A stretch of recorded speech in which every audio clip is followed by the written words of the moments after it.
وہ اس چینل کے پیارے ناظرین، السلام علیکم۔ مجھے ایسی بیماری تھی جس کا علاج صرف شادی تھا اور میرا کہیں بھی رشتہ نہیں ہو رہا تھا۔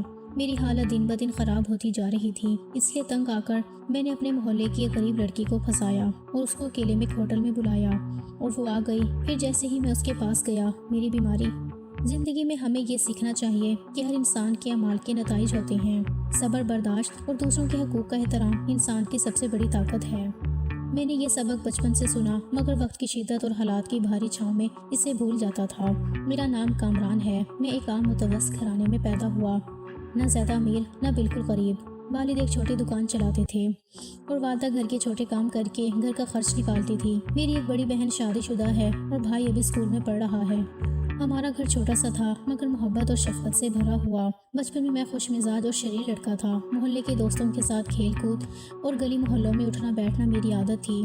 ہم اکثر صبح سے شام تک محلے کی گلیوں میں کرکٹ کھیلتے، چھپ چھپ کر کھیلتے اور کبھی کبھار چھوٹے چھوٹے جھگڑے بھی ہو جاتے۔ لڑائی جھگڑا ہمارے کھیل کا حصہ تھی، مگر سب دوست کبھی دل سے ایک دوسرے سے ناراض نہیں رہتے تھے۔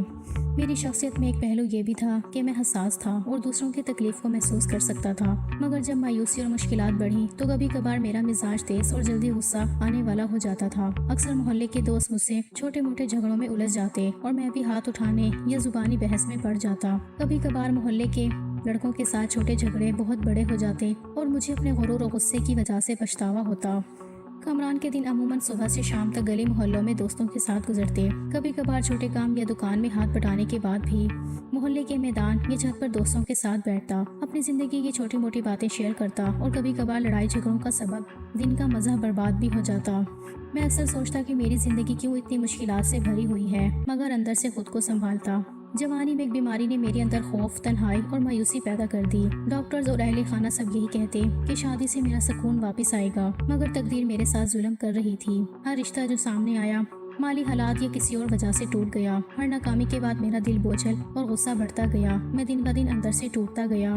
مایوسی نے میرے دل میں اندھیرا ڈال دیا۔ میں اکثر رات کو جاگتا، اپنی تنہائی اور بیماری پر سوچتا۔ کبھی کبھی محلے کے دوستوں کے ساتھ بیٹھ کر باتیں کرتا، مگر اندر سے دل بہت خالی محسوس ہوتا۔ کبھی کبھی چھوٹے جھگڑوں میں اپنی کمزوری اور اندرونی اضطراب کی وجہ سے بے قابو ہو جاتا۔ اس وقت مجھے لگتا کہ شاید زندگی نے مجھے کبھی خوشی کا موقع ہی نہیں دیا۔ میرے لیے سب سے بڑا چیلنج یہ تھا کہ میں اپنی بیماری، مایوسی اور اندرونی اضطراب کے ساتھ روزمرہ زندگی میں جیتا رہا۔ کبھی کبھار میں اپنے دوستوں کے ساتھ اٹھنا بیٹھنا، گلی محلوں میں کھیلنا اور چھوٹے جھگڑوں میں الجھنا سب ایک عادت بن گیا تھا، مگر ہر بار دل ہی دل میں سوچتا کہ یہ سب وقتی خوشیاں ہیں، اصل سکون کہاں ہے۔ اسی اندرونی الجھن، مایوسی اور تنہائی نے میرے فیصلوں کو متاثر کرنا شروع کر دیا۔ میں اپنی بیماری کے حل کے لیے شادی کے بندھن کی شدت سے خواہش کرنے لگا، مگر حالات کے سبب ہر بار ناکامی نے مجھے مزید کمزور اور پریشان کر دیا۔ میں نے شادی کے لیے کئی رشتے دیکھے، مگر ہر بار کچھ نہ کچھ رکاوٹ آ جاتی۔ پہلا رشتہ، ایک خاندان کی لڑکی میرے رشتے کے لیے تیار ہوئی، مگر جب انہیں میرے والد کی دکان کی مالی حالات کا پتہ چلا تو وہ خود ہی انکار کر گئے۔ مجھے بہت امید تھی، میں نے دن رات سوچا کہ شاید یہ رشتہ میری زندگی بدل دے، مگر انکار نے دل توڑ دیا۔ دوسرا رشتہ، ایک اور خاندان نے پہلے ہاں کہی، مگر جب میری بیماری کا ذکر آیا تو وہ لڑکی کے والدین نے کہا کہ وہ شادی نہیں کر سکتے۔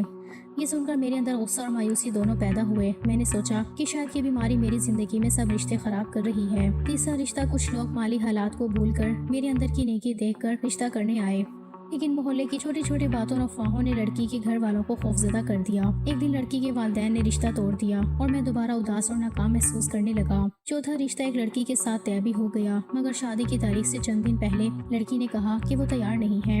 اس دن مجھے لگا کہ زندگی نے میرے ساتھ کھیل کھیلنا شروع کر دیا ہے۔ میں نے خود سے کہا کہ شاید میں کبھی خوش نہیں ہو سکتا۔ ہر ناکامی نے میرے دل میں خالی پن اور اضطراب بڑھا دیا۔ رات کو نیند نہیں آتی، دن میں کام پر دل نہیں لگتا اور دوستوں کے ساتھ بیٹھنے یا کھیلنے کے دوران بھی میں اداس رہتا۔ کبھی کبھی چھوٹے جھگڑوں میں اپنا غصہ نکال دیتا، مگر دل کے اندر ایک خالی پن اور مایوسی ہمیشہ موجود رہی۔ ہر رشتے کا ٹوٹنا میرے لیے ایک سبق کے ساتھ ایک زخم بھی تھا۔ میں سوچتا کہ اگر یہ سب رشتے کامیاب ہو جاتے تو میری بیماری، میری تنہائی اور میرے دل کی پریشانی ختم ہو جاتی، مگر ہر ناکامی نے مجھے اور زیادہ اندر سے ٹوٹا ہوا، بے یار و مددگار اور بے سکون کر دیا۔